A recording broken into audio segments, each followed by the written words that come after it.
Hello tu là hiện in đó thum lẽ chân về tiền đó với hiện sông đi vào dù sao thì sông đi vào cái gì á với hiện in family picnic lên mà cả này đâu nè hey chụp mà làm district BYD mà lạc mà in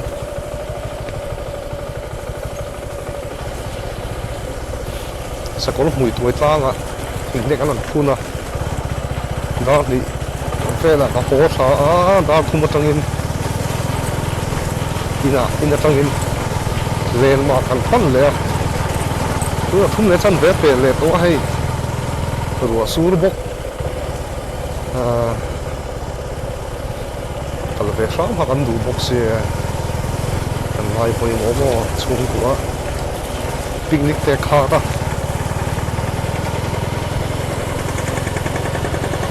tiền nó hi cả luôn thì mà xe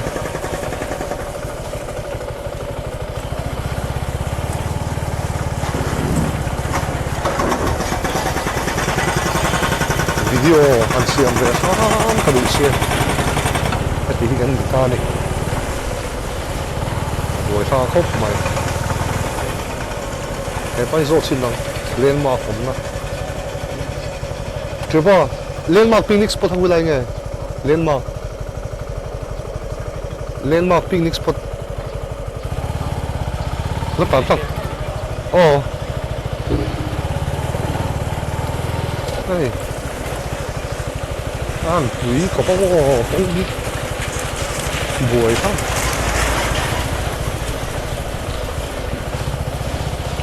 anh định dễ làm số mồ với thế rồi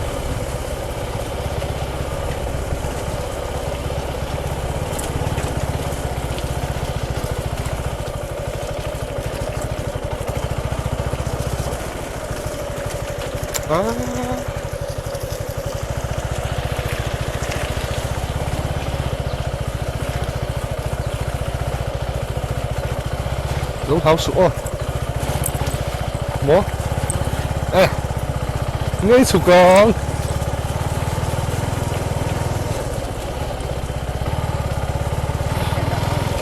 bố anh tia hết rồi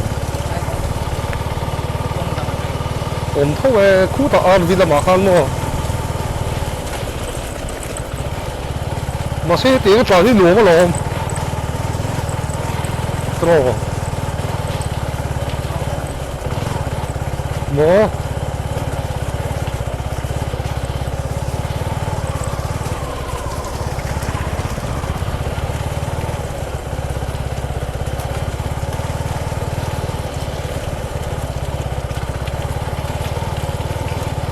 picnic ăn lâu thì về tổ lạc lộ xí cái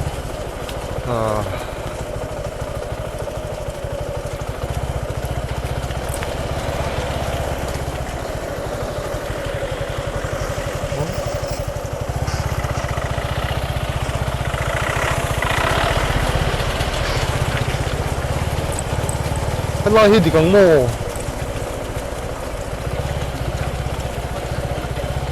mò nilawin apeng kha omo khu lai vel mo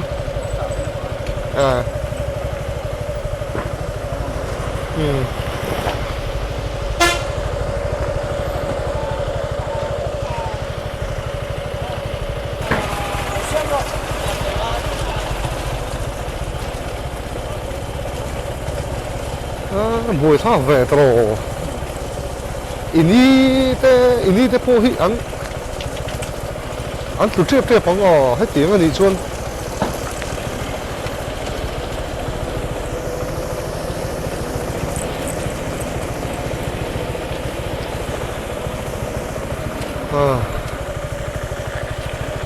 duyên đâu có tu ra ngó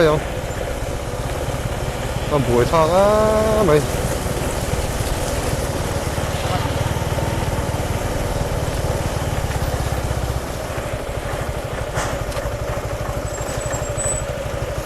Ừ. kan theng thre pa soi tong khanin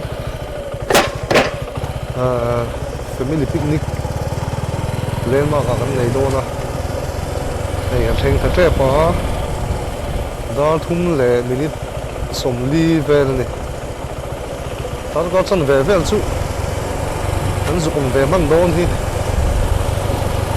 giờ là cái hồ cái gì là chỗ cái này cũng qua là cái thình phun các cái này ta dễ cái lỗ mà này ba cái chỗ mà lâm bằng ruộng xuống bông này sức của dòng ta đường point tôi đây xếp lại thấy nó này với những bầu luôn ăn uống béo à với rồi tập với bé béo mày béo thằng ấy béo mà có tài chi bác sĩ đâu còn em thì suy luận chuyện thì buổi thang nó trên thì ông về khúc mày khen phải thế mà khi lại bèn thằng phan in cái em số mình số bằng phản về là nè nó lúc tổ lại thôi rồi nói có thằng bèn hello em rồi thế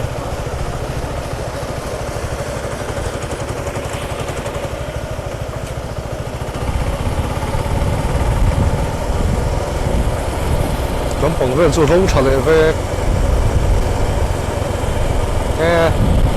對得正嘅夢麼？落馬浪咗，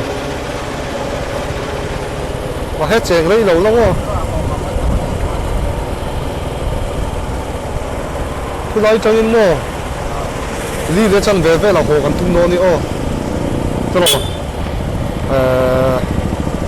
賺錢嘅。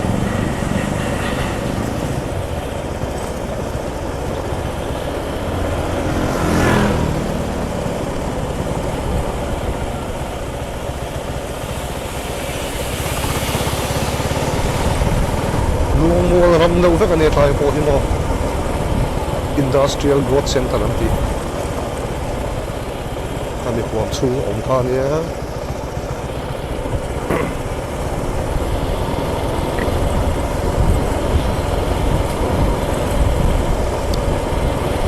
cái này,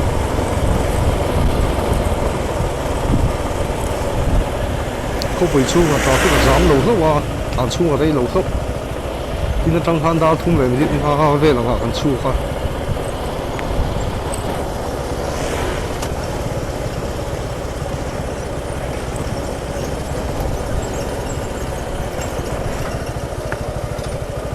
aji khi chia lo ko lên mà cái làm ban ni 5 minutes minute nga cái này nó hiện là tao là lại này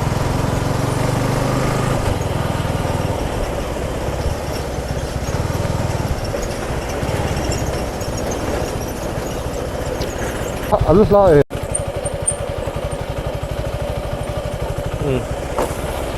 còn sinh trẻ có mùi thác cũng rất là có mồ để sinh tại tổ phát xuân là đủ số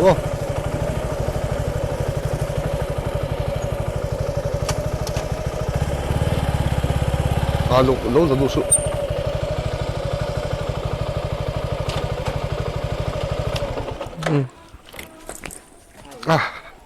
đi bẹt lỗ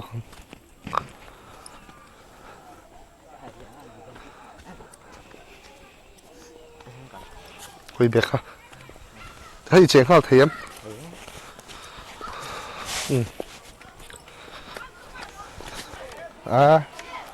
hay nuông đón hả mày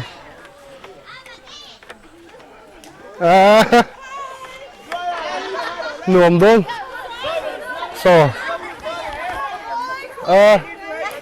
bạch bùi bạch bùi giúp thu vắt cái đi rồi em khi mà chú đâm lỗ cái ăn đồ không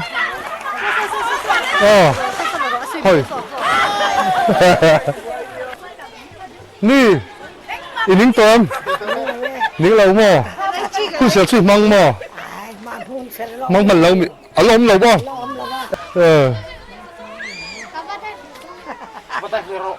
đâu chén tôm ăn lúa mò cái lần ma thầy lâu mà bơi đập in खेलते पोचा को मशीन ले करो basketball hết tầm mà hiền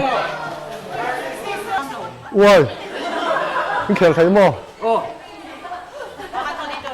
cái thi thế in खेल tê in chén to mì anh ngồi xin lóc in lòng mà phong gìอีกเกาไทยก็รู้หมดก็เตี้ยกระตุ้มเหรอว่าอินคนเงินเล็กตัวก็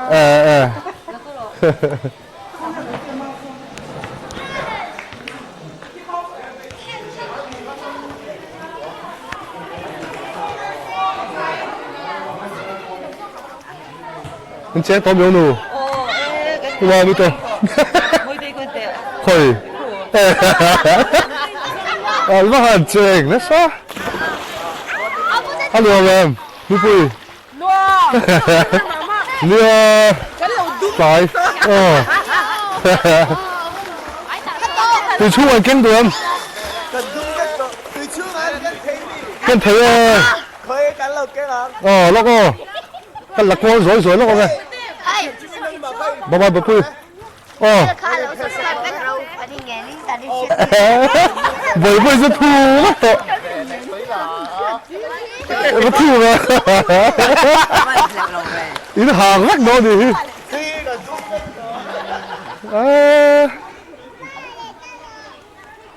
Anh muốn là nuông khóc này.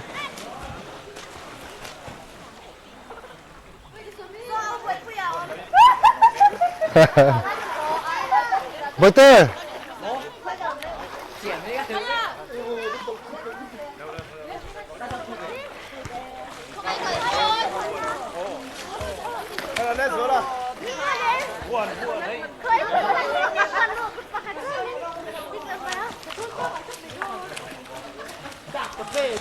Có bữa đầu thiếu mà em. Đầu thiếu em. Chắc khá lâu là đúng không?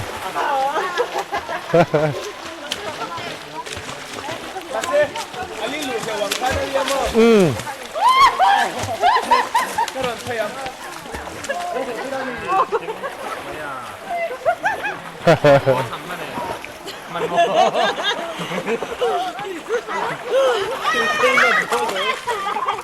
Tiền lẻ ngon là kia nào. Môi không phải ma bùi. Đi hạ tao em. Hạ lâu mà. Em lâu in hết bạn, cầm tay thang cắn đều phi đây. Ở lâu lâu à, lâu từ lâu. In bị phốt trơn. Cái chút chén bị lâu mấy thầy.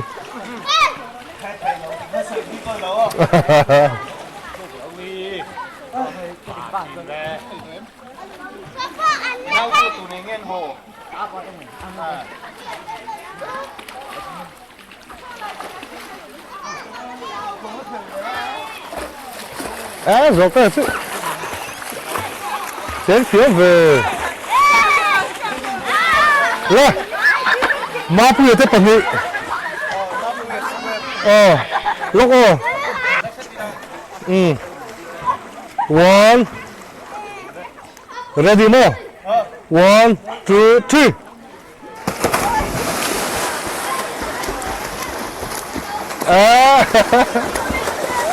3.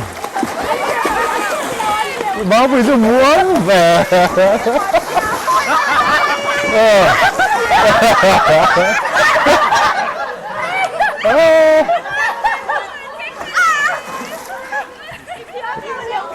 Vâng đồ. Lụt về trên nào.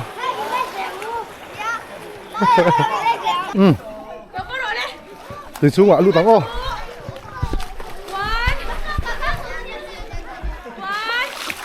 Ê, vẫn nói về. Lại. Túi.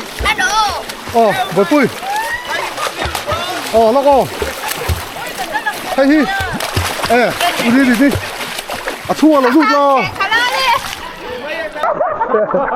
đi lâu rồi phơi em mò à thua thế là lâu lập cái hàng châu mò nó lâu lắm cái bút chữ là đó nè đúng không nó phơi rồi nhầmว่าcái phôn lang thế ạ à chuyến đủ nè cái lâu à là vết thầy cái lần đầu chơi phải đôi xe luôn chơi rồi mình nghe xuống one two three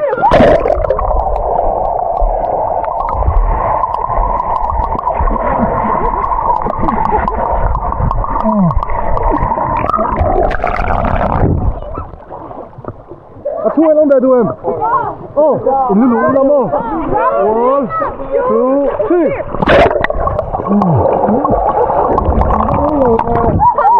bây giờ chụp về đó lên thôi ạ one two three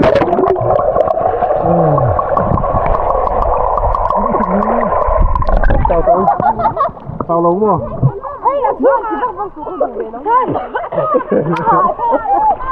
với tí tớ ba mươi ini em bye bye đâu đi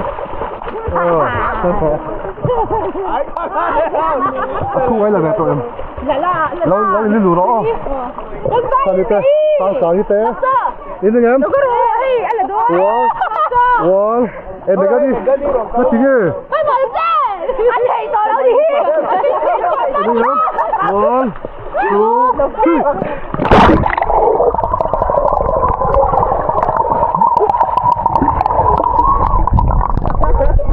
thấy với thật lẹ người đâu mà tôi à lâu phía lâu với ông mình mà tôi là đông đông à one two three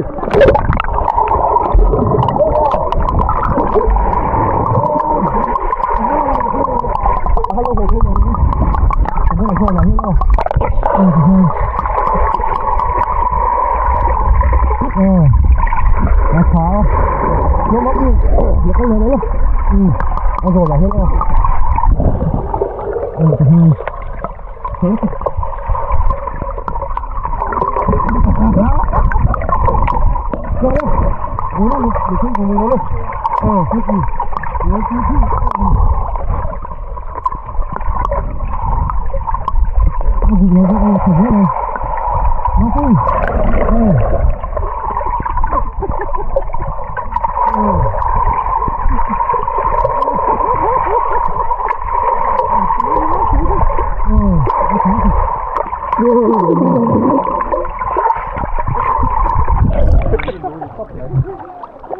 thì hai em lô lăng về đó one two three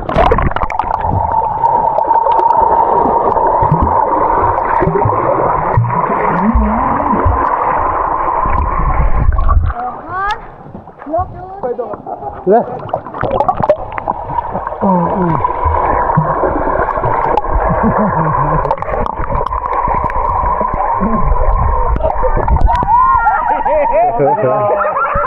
ăn luồng khóc với tao đi làm ruột nhiều rồi đấy hay là mà ruột nhiều rồi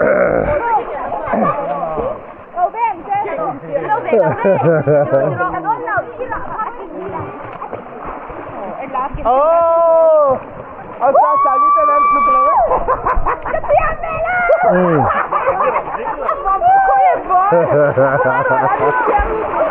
tiền nó có đủ mà đấy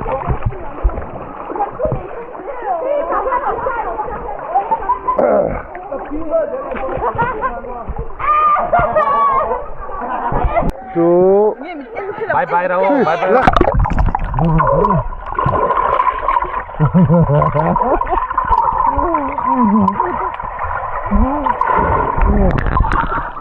là nó cái kho thầm sắc đã sắp em tổ lên anh hồ tay tụi con nghe hồ tay chi đâu là one two three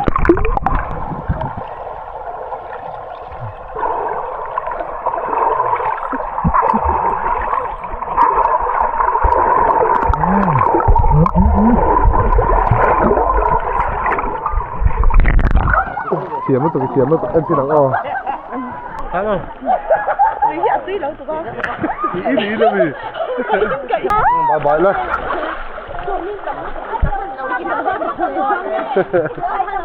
Bye. chào sớm. Bởi tiệc kìa. Thấy hàng rất là nhiều. Khả. Đầu hoa nó lên là con nó lên. Ôi thế. Hết cả. Ồ, à. Cấm lỗ vô. Cái này là con nó lên. Nó thằng cái nó lên. Chị kể cái đồ lên đấy, kể cái đồ lên đó. Cá nó lên. Bật vui.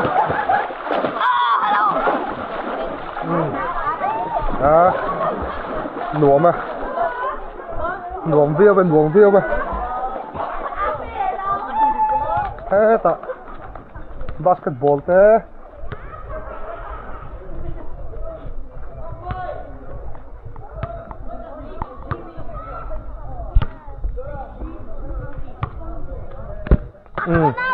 In chén đủ tóc xóm mình vậy ta. In chén đủ tóc xóm mình. Đủ tóc xóm mà. Không à? Vậy ta. Ê, hết chú. Xoay xí bắt tế về. Xoay phân đến mò. Tin lồng lạc rồi đó. Có lắc à. Kèo chín là mình. Ôi, kêu ngái đâu. Kèo ngái lồng rồi.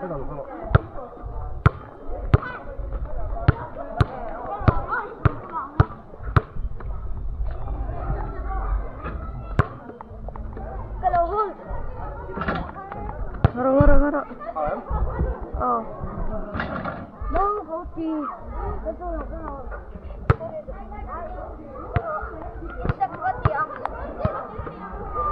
Thì xoay chén của mình. Chén cậu.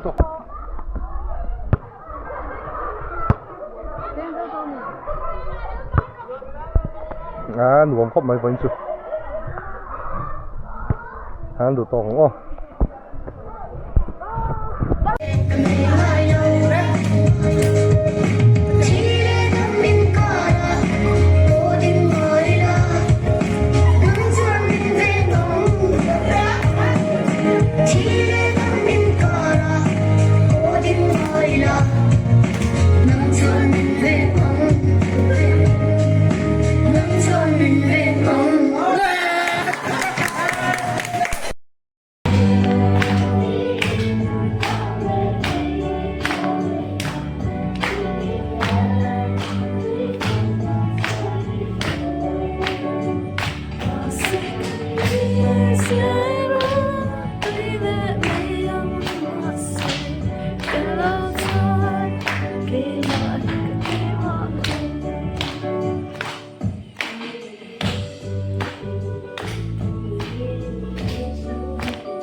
súng lệ xa